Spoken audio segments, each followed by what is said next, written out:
அதை விட்டுட்டு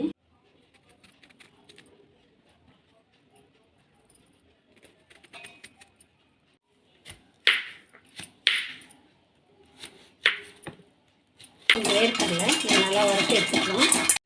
ஒரு 3 ஸ்பூன் எண்ணெய் ஊற்றிருக்கோம். 1 ஸ்பூன் கடுகு, 1/4 ஸ்பூன் சோம்பு போட்டுக்கலாம்.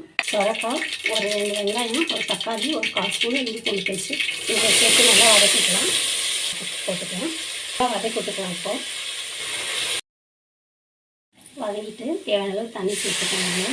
வேர்க்கடலை பொடி வறுத்து வச்சது பொடி பண்ணியிருக்கோம். இப்போ இதிலே சேர்த்துட்டு நல்லா கலந்து கொடுத்து குக்கர் மூடி போட்டு ஒரு 3 விசில் ஆனோன்னா எடுத்துக்கலாம். இப்போ நம்ம சூப்பராக நம்மளுக்கு கூட்டு ரெடி ஆகிடுச்சு.